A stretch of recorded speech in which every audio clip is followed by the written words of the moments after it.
So my name is James Conigrave, and my supervisors are Professor Joseph Ciarrochi and Dr. Baljinder Sahdra. And I'm looking at, do implicit malleability beliefs buffer the negative effects of low self-esteem?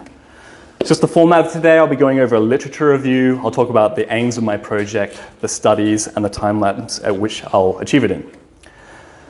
So as Dweck says, people's beliefs create different psychological worlds, leading them to think, feel, and act differently in identical situations.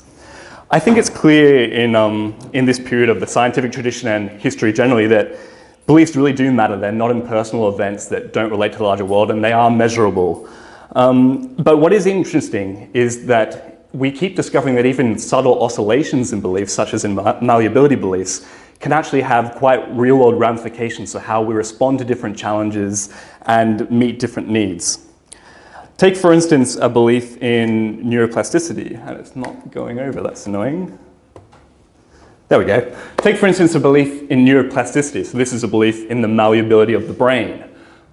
So this impacts the way that we deal with different disorders because it changes the different opportunities and challenges. If you take, for instance, the treatment of strokes, this is basically when blood supply is cut off to a portion of brain tissue, and this results in brain damage and is associated with reduced functionality, typically down one side of the body. Now, under a paradigm where neuroplasticity wasn't the case, when we thought that brains were non-malleable, following a stroke, there'd be a period where you'd try and rehabilitate the person for up to 3 months. But if the person hadn't made any progress after that period, you'd stop persisting because it was deemed that, well, now we've determined the extent of the damage, will help them basically get into their normal life now. However, neuroplasticity predicts that if you keep using the stroke-affected limb, that you'll have improvement. And yet this typically didn't happen. What we now know is that basically the person would learn that their arm wasn't functioning the way they would like, and they'd learn not to use that, would only manipulate the world with their good arm. And that stopped this reconnection of the brain that would result in better functionality. But to get around this, taking this belief in neuroplasticity and the malleability of the brain, a researcher called Edward Taub developed constraint-induced movement therapy, where they'd literally bind the good arm to the person's body, meaning they could only manipulate the world with their stroke-affected limb. And this resulted in changes in the brain, such as increased the size of the mapping of the digits and limbs, and more importantly, associated with better functionality. And some people have made quite dramatic recoveries with this type of therapy. But the point is, at least in the context of this speech, that it's this belief in the malleability that has opened up different opportunities to physicians. And without that belief, it would be completely illogical to go ahead with a therapy like this because the brain was not changeable. So it can be quite clear with a scientific belief how it relates to the world. But even though we now know that humans are highly malleable, we still all differ personally in our implicit understanding of how malleable all of our individual attributes are. And this has bloomed into a whole field of research in the implicit malleability theories of malleability. And this is heralded by Dweck and was originally started by Dweck and Baljinder. So on one end of the spectrum, you have entity theorists. These are people that believe their traits and attributes are highly non-malleable or fixed. And on the other end of the spectrum, you have the Gumbies of the world, who are the incremental theorists, who believe that they are highly flexible. And where you fall on that spectrum in given domains will change the way you relate to different challenges, whether you persist or accept and move on, quite similar to the way in which neuroplasticity has changed the way we relate to strokes. So entity theorists, they tend to have more rigid self-concepts. They're much more likely to make trait attributions to the self and others. And whereas incremental theorists, they struggle with this. And if you think of from an incremental theorist perspective, if you believe your traits are malleable, then people's traits are constantly changing and oscillating depending on their experiences and learnings. And so it's very difficult to take that moving target and say, this is what you are, this is because of a certain trait. But for entity theorists, you essentially have a still target, and it's much easier to make those attributions. And because of these attributions, that relates to the way that people respond to behavior. So I think Levi found that entity theorists in children were more likely to stigmatize other people for their behaviors. They're more likely to stereotype. If someone did something bad, they're more likely to label that person as a bad person and recommend harsher punishments. And in their own lives, it's been found that these people who are entity theorists, they're more likely to respond with hostility to transgressions from others. But one of the major features of entity theorists is the way that they react to failure. And this has really made this field of research very relevant to education. It's really been accepted with open arms. So basically, entity theorists, when they have a failure, they're more likely to relate that failure to a stable element of the self. And that results in reduced persistence following failures. They're also less likely to engage in remedial activity following failure, which is highly logical, for if you believe that your attributes are stable and you've made a trait attribution, then investing loads of energy in trying to remediate and change that behavior is just a waste of time. And not only that, it opens you up to embarrassment and failure in front of other people. There's that element of social failure. And to escape failure, they become very performance-oriented. They just want to look good. They're not so concerned with learning. They'll self-handicap and manufacture injuries in sport if they think they're not up to a challenge. So they'll deliberately ruin their knees before running, for instance, if they think they're not going to make a marathon. But that's not to say that entity theories are always maladaptive. I mean, if you look at populations, at least about half the population fall within the entity theorist camp, and the other half, maybe slightly more, fall within an incremental theorist camp. And on the large part, it doesn't create catastrophic problems. In fact, one study by Park and Kim found that entity theorists actually provided advantages in certain circumstances. So when participants were forced to persist with a task after a failure, the incremental theorists, they excelled, and the entity theorists performed poorly. But when they were moved on to a different domain, it was the entity theorists that excelled, and the incremental theorists that performed poorly. So in this way, the entity theorists seem to be able to respond to failures by accepting and moving on until they find, the domain that they're good at, and then they excel at that. So it's not necessarily a problem. So can you I don't understand, what was the explanation for that difference the second time? The second time with the entity theorists doing better. So essentially, the entity theorists are more able to accept the failure and move on. So when they're given a new domain to perform in, they really engage in that new domain. So it's not that after... Oh, I don't know, but why more so than the others? Than the incremental theorists? Well, it seems to be that the incremental theorists, the way of responding to a failure is persisting with that domain and trying to regain their sense of self and self-worth by performing well in the domain they just failed in. Whereas the entity theorists, they don't persist following a failure in that domain, but they appear to move on to a different domain. And they seem to engage well with that. Perhaps we can talk afterwards about that if you've got concerns. So, and in certain circumstances, persisting isn't necessarily a beneficial thing. So people that have incremental theories of beauty, for instance, they're more likely to highly value beauty as a domain, to participate in potentially damaging things such as plastic surgery or aggressive weight loss. So at a zoomed out level, it's not necessarily a problem. And indeed, there's many people for which we can really thank that they quit after failing. So Walt Disney was fired from his magazine editing position to go on to found Disney. Isaac Newton used to be a farmer but failed and moved on into university and basically discovered physics. I know that's probably a terribly inaccurate thing to say, but let's move on. And myself, I was a failed hula hooper, and here I am. So certainly from a societal perspective, we don't necessarily want people to persist with things that are perhaps ill thought out. But I'm going to argue there are some domains we do want people to persist with because quitting them is too damaging or simply not possible for various reasons. And I think the social domain is one of those domains. So Erdely found that kids, he did an experiment where he told kids they could join an international pen pal club, but first they had to write a letter of recommendation for themselves. And they said things like, I'm a good friend, I'm a lovely person, you should let me in. And they all invariably got back the response, well, actually, we're not sure if we want you in our club, and we'd like some more information. While this is a rather obscure social failure, the entity theorists were far more likely to take from that they had an overarching inability to make friends. And in that situation, how do you move on from a conclusion like that? If you're failing at maths, sure, you can go do English, and that's not a great problem. But if you think at your core level, you're unable to form and sustain valued relationships, then how do you go forward from that? Can you really let go of a social domain? I'm going to argue that's why self-esteem is a really hard problem, because if you decide you're of low social worth, it's very hard to accept that and move on for biological reasons apart from others. And so that's where I think it's really important to apply incremental theories. I think at a population level, it may be beneficial in learning, but in social domains, it's absolutely critical to know that you can defeat your challenges and keep going. But what is self-esteem? It's actually a rather hard thing to define because everyone thinks they know what it is from the outset. So researchers often won't define it in their papers, which is particularly frustrating if you're trying to prepare for a COC. But it seems to be an evaluative, effective dimension of self-concept. So where self-concept generally describes features of the self, self-esteem evaluates them on a social plane and determines whether they are good enough. And one of the real features of low self-esteem that's really captured research and the community's attention is it's linked with a wide range of negative outcomes. For instance, it's linked with suicidal ideation, substance abuse, poor academic performance, antisocial behavior, depression, and anxiety.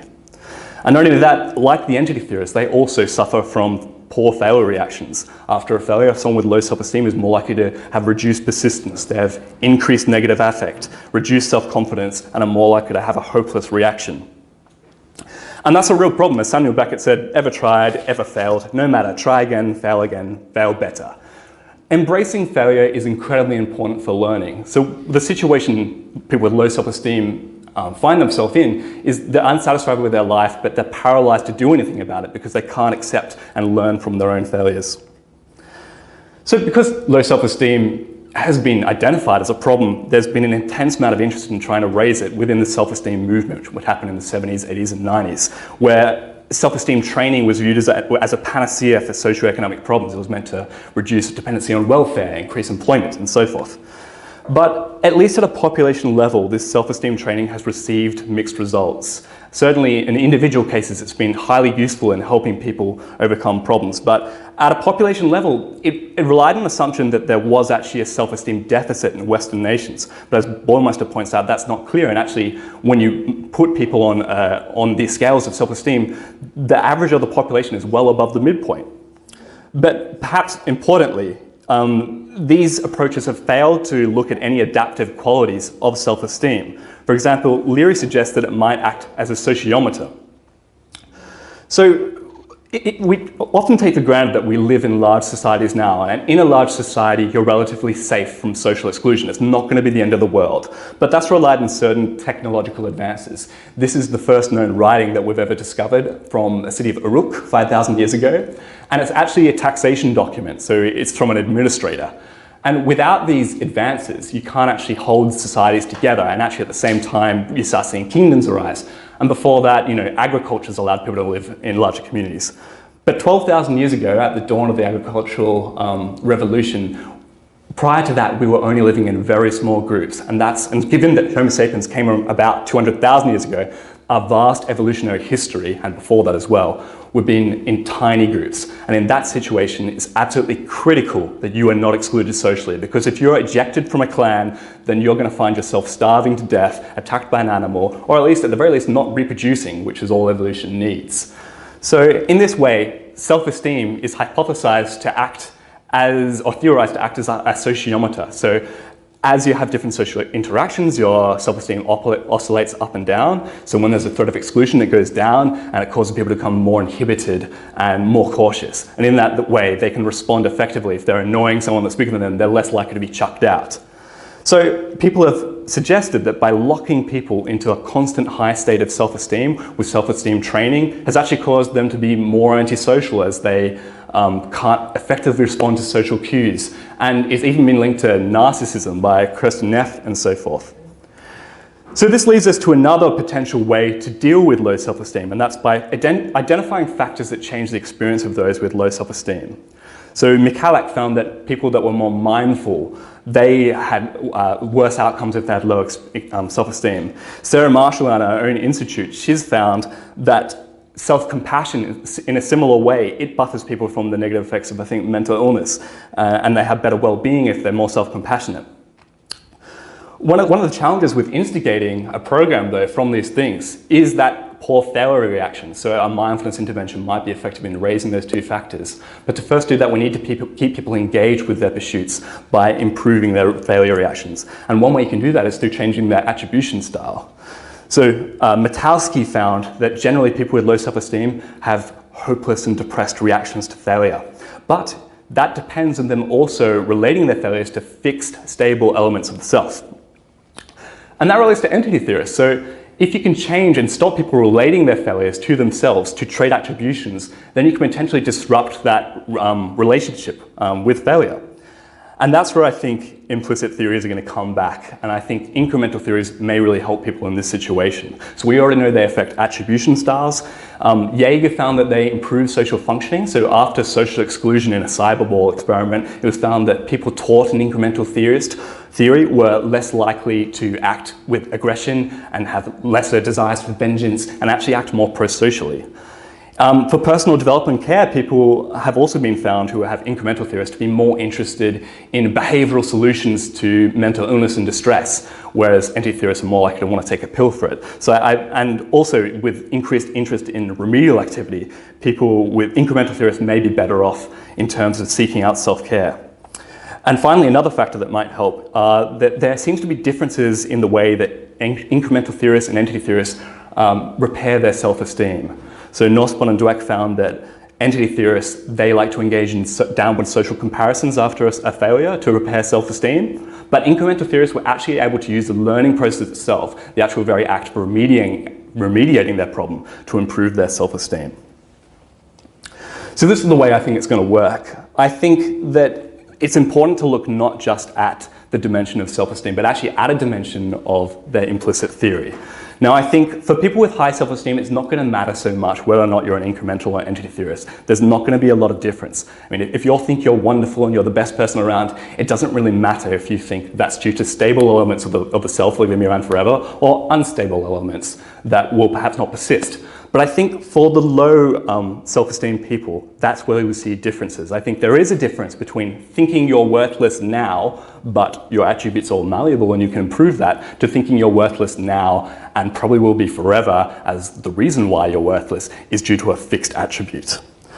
So I believe we're going to see increases in incremental theorists with low self-esteem in the areas of well-being. They should have higher social support because of that improved social functioning, better reactions to social exclusion. They should have more hope. And I believe they will remediate more as that's just a feature of incremental theories generally. But in order to apply this, it really requires that implicit theories are themselves malleable, and thankfully there is a lot of research that suggests this. So instruction and feedback manipulations have been found to at least change implicit theories in the short term. Dweck found that praising kids for effort rather than ability made them persist longer and enjoy academic challenges more. And reading tasks, so if you give participants a Psychology Today article that promotes either an entity or an incremental theory, that can change people's implicit theory. But in the long term as well, there are long-term changes through different techniques. So Jaeger and Mu have found that reading and writing tasks, so reading about incremental theories and then writing about them to someone else using the saying is believing effect, can result in changes for as long as 8 months. So this is from Mu and Jaeger's work here, and they found that 8 months later, after an incremental intervention, people had better grades, they had higher self-esteem, and they also had reduced depression, which is very exciting, but that's just last year, so it needs to be replicated. One of the problems with this work, though, is there are psychometric concerns in this field. Dweck's original 3 scales, they only did exploratory factor analysis on the 3 scales, differentiating them from each other. They didn't actually have any discriminant validity that's been published. Also, we don't know if they're invariant over gender and age, so are these scales just as useful in old people and young people, or guys and girls?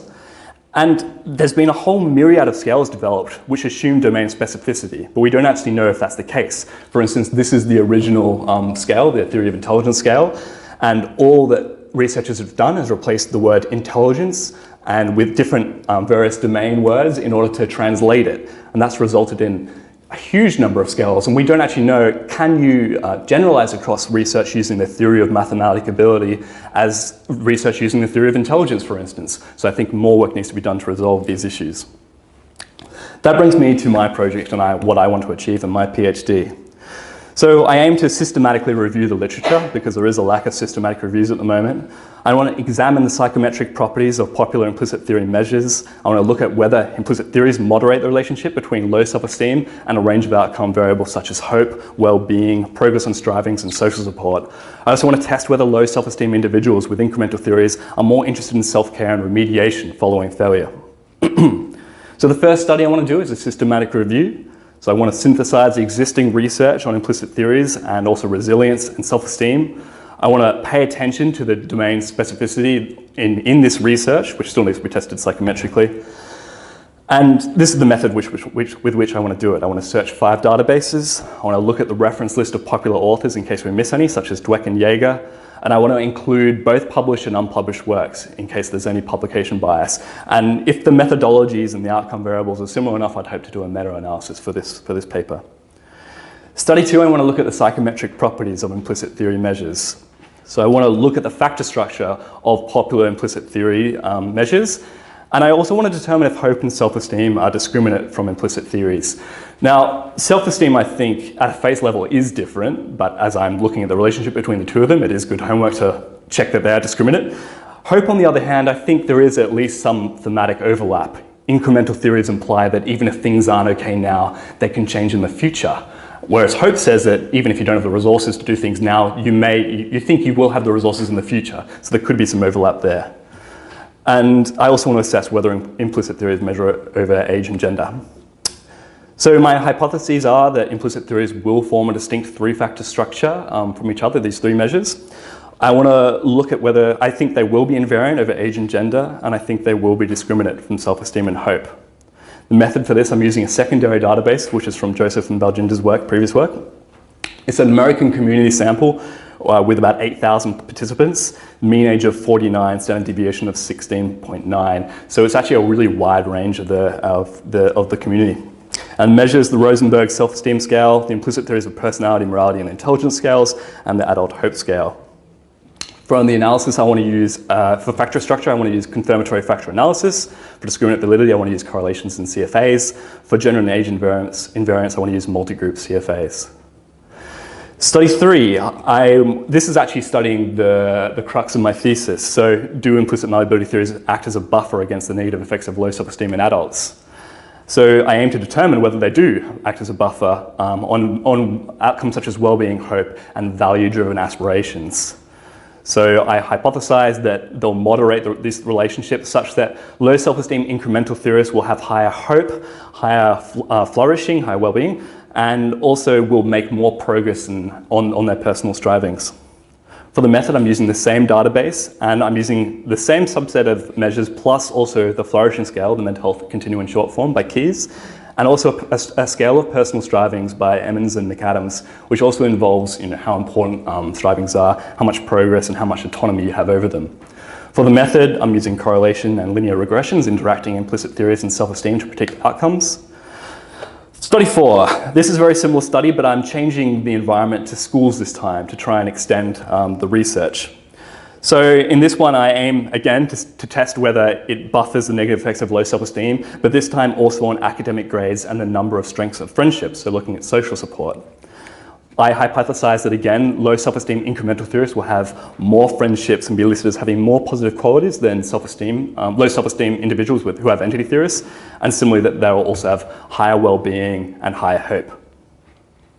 For the method, we've actually engaged in a private girls' school in Australia, and we've got all the staff members, so we'll be able to test it again with adults, and we've also got grades 7 to 12 of the girls. And for the measures, we'll be using the RSE, the implicit theories of personality scale, the intelligence, and also the bullies and victims scale, which was developed by Jaeger, which has been proven to be really a good predictor of things going on in school-age kids.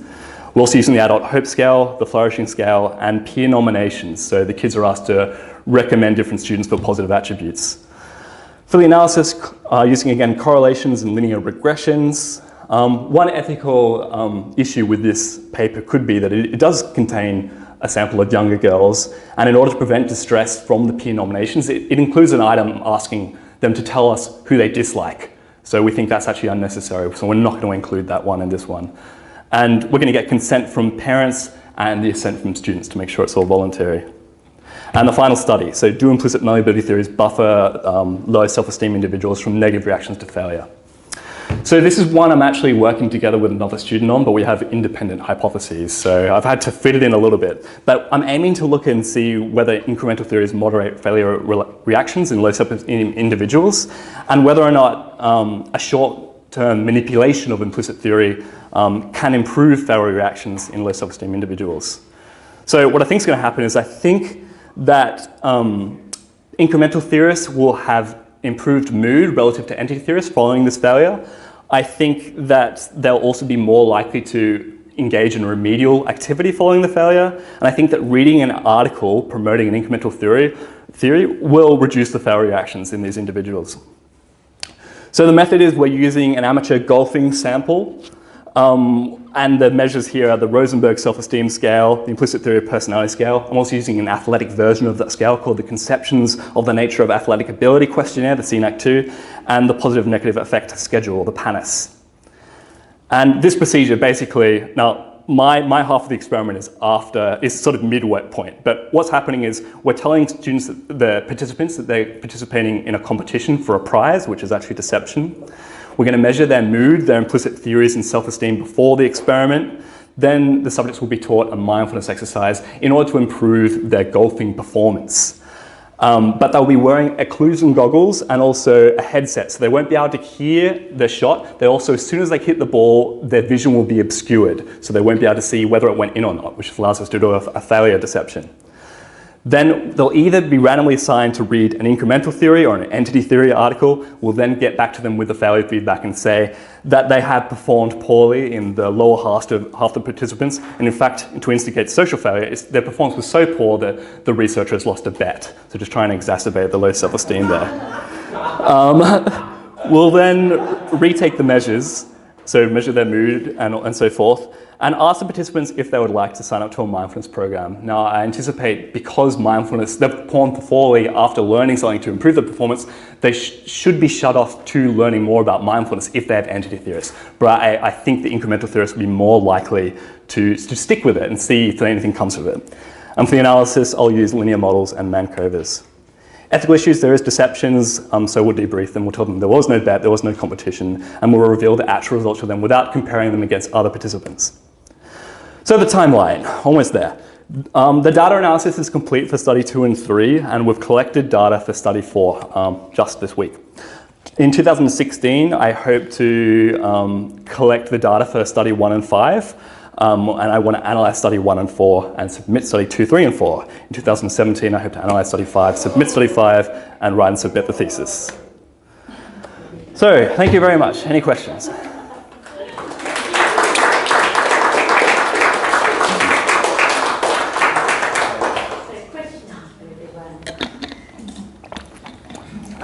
The issue about the domain specificity, I think, is a real critical one.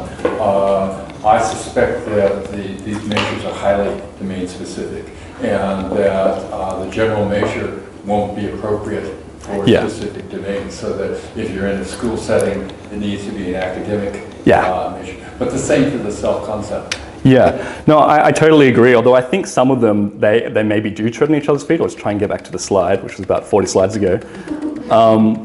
For instance, the theory of intelligence and mathematical ability, though, I can see that, especially with self-concept, perhaps that is domain-specific, but there are very similar ones like the theory of emotion and anxiety. So there could be differences there, but I'm not actually sure if it's not being clarified. So I just feel that it needs to be clarified in terms of just doing your background work in the field. But how will you go about doing that? How will you go about testing whether it's domain-specific? Well, in our study, I'm using a secondary data set, so we only have the intelligence, personality, and morality. So we're primarily concerned about whether personality and morality are different. So we'll be using confirmatory factor analysis to see whether or not they fall on the same factors and see if we can reduce it to a simpler model. But that's what we're doing on that one. So you're looking at whether there's 3 times 3 factors as opposed to 3 factors? So you're looking at whether there's 3 factors or 2 factors, or seeing if we can reduce it that way. So, for instance, the theory of personality and morality may actually fall upon 1 factor because the items are quite similar. But I thought you said that the incremental theory has 3 factors? No, these are 3 measures, so we're thinking they'll fall on 3 factors. Okay. So we're treating it as one sort of measure and seeing the factor structure. So you're looking at the extent to which the entity theory measure generalizes across. Yeah. Yeah. Yeah, no, that's right. So. You should probably also look at the goal theory. Goal theory? Yeah. Okay. Because it's essentially parallel. There's performance versus mastery. Of course, yeah. And what's been found is that they're not separate.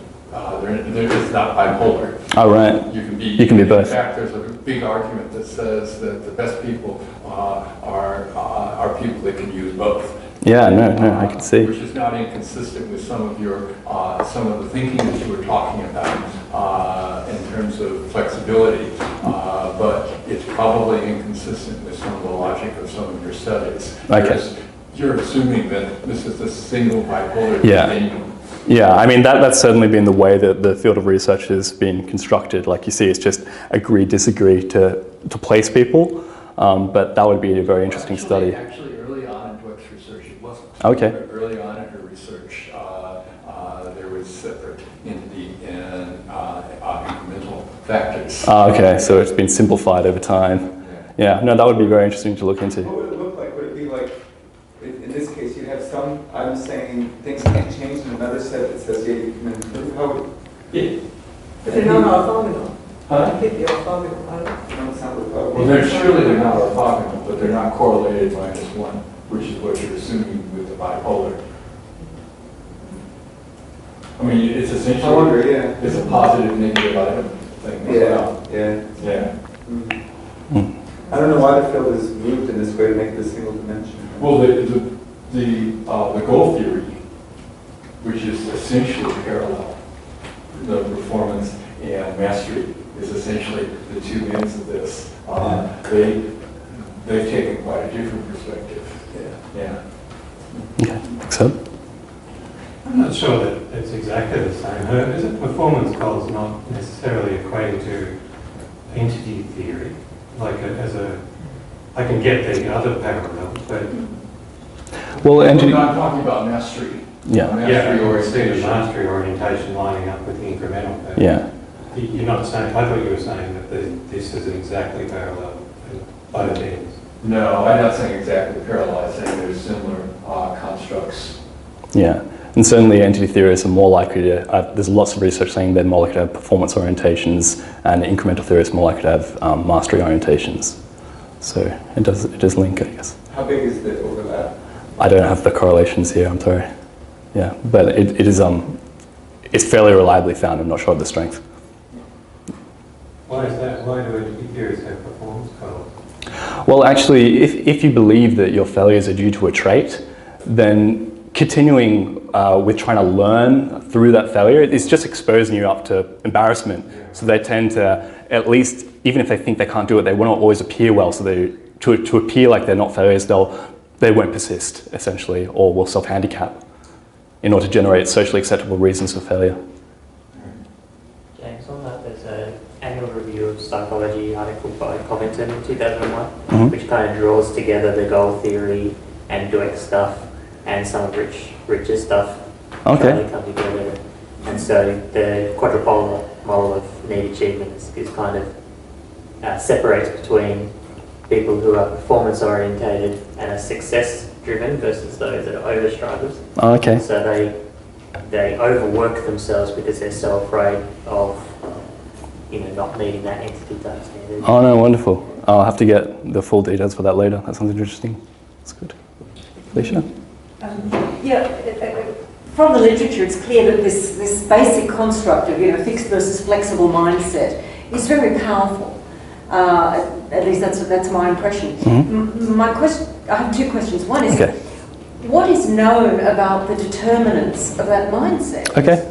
Are we assuming nature? What kind of nurture? How can we change it early on? Yep. And then the second thing, and it relates to some of the research you're going to do anyway, but are they the really most fundamental questions? Or for instance, is optimism or openness to experience more fundamental than mindset? Okay, I'll deal with the first one first. It appears that it seems to be a socially learned, these are beliefs, so they are socially learned, so they relate to the way that parents praise their kids in young age. So if you praise your kids for having different qualities, like different attributes, then they're more likely to have entity theorists when they're older.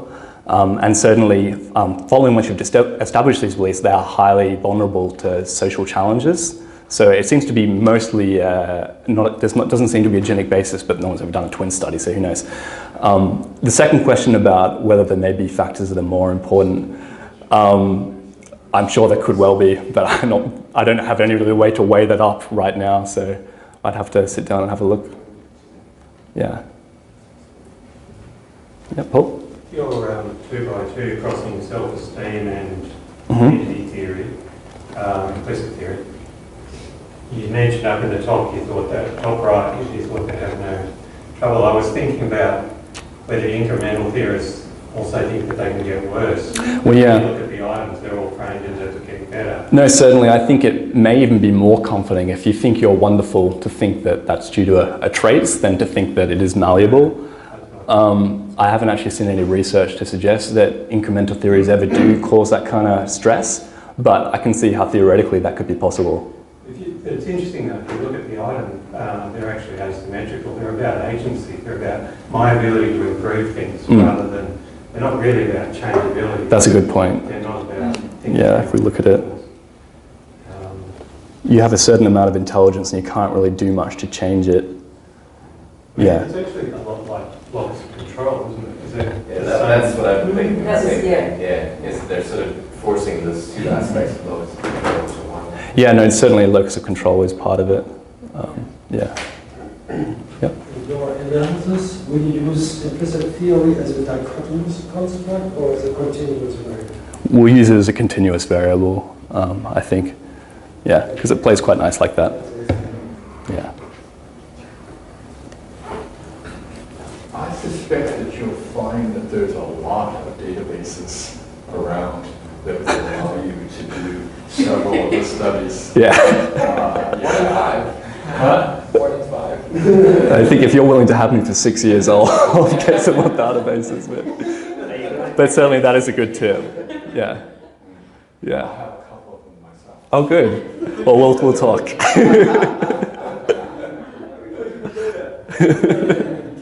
No, I do love data. That is good news. Yeah, Alex? When I looked at the title, I thought, yeah, probably. The answer to this is probably. But then my question is, then do implicit malleability beliefs buffer the positive effects of high self-esteem? Okay, so can I actually... Yeah. I haven't thought about that. That's a good way to take it. And I suppose with these analyses we should be able to determine that, but you're right, that would be interesting. Yeah. Yeah. Because when I look at this and you talked about failure, failure can mean something different for different people at different, in different situations. Like you talk about golf, right? If I come here to play golf, I play for fun, right? That failure didn't go in, doesn't really matter. These will be serious golf. Well, These will be psycho golf. I don't even understand what you're talking about. yeah. Golfers are typically serious people. Alex, the sky is not green. Okay?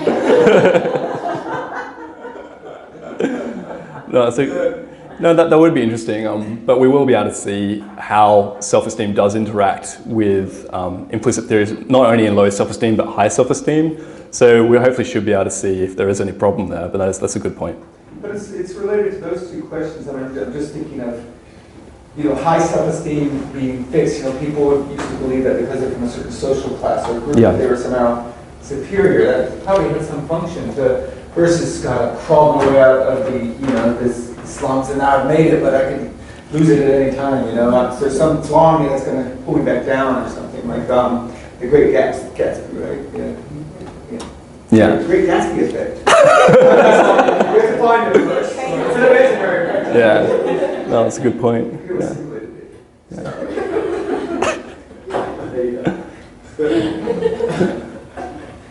Can I just ask, has anyone spoken to the ethics committee here about deception and how deception is considered? I haven't yet. yeah, I'm not quite sure what we'll get away with that. Do you have any feel, Joseph? There's only one of them. Yeah. Good ethical commission to receive the ethics committee. Yeah, I haven't spoken to the ethics committee about that particular project. Speak to Suzanne and Gorman about Yeah. it, I think. Yeah. Before you put too many eggs in that basket. No, It's probably fine. it's- I probably just never come across it before. It's more of a, It's very common in science. yeah. So whether they have actually come across it, somebody's. Good point. I almost never use it. Not only for Yeah, but that study is, it's more of an add-on. I don't think it's crucial to the PhD, so if we have to change it a bit, I don't think we're left with nothing. Well, I was just thinking to drop it totally, how many you would do What's it. the goal? Yeah, we're planning on constructing like mini golf, so. Yeah. It's up down in the sky, sitting there, we're at the golf course. So the rationale for why we got to the golf course was sort of. You need deception. Why can't you? Well, we need to give a failure feedback, so I think we do need deception for that, because we're trying to see, do they respond better to failure? So the idea was just to give a fairly mild deception in terms of other people perform Are you better. a golfer? I'm not a golfer, no. You'll have no problem finding failure. Okay, good. Well, I have attempted golf and I did fail spectacularly, so that's good to hear. I mean, you could just set up the course so hard that everybody fails. Yeah. Just have like, yeah, a clock tower with a pendulum. That's true. You wouldn't need a deception. You could just make the ground so it doesn't, like, there must be a way to set it up so it looks like it's not. Like, there's bumps and jokes. I think you will need the occlusion. I'm not convinced you need the deception about the competition at the beginning, but I'm sure we can talk more about that. But Yeah. Yeah, but you definitely, I think, need the occlusion goggles and the ears. It's going to be a great setup. It should be fun. We have to get some photos of you. Yeah.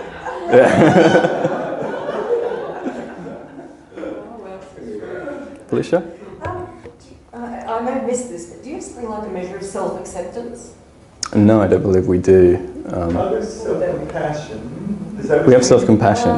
They're probably related. I don't know if they're exactly the same. Yeah.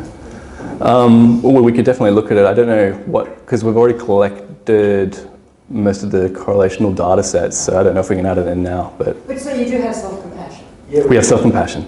Your self-kindness.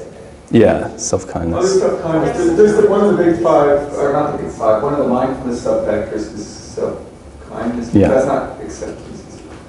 Yeah. That's not necessarily. No, so no, we don't have that, but that would be nice.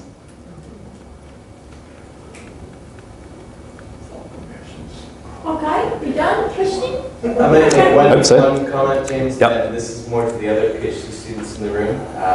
Totally biased, but I really like James' presentation. I think the style of having lots of pictures and then speaking to the pictures with enthusiasm, as you did, is an excellent way to go. It's not for everybody, but you pulled it off very well. So well done. Thank you, I appreciate that.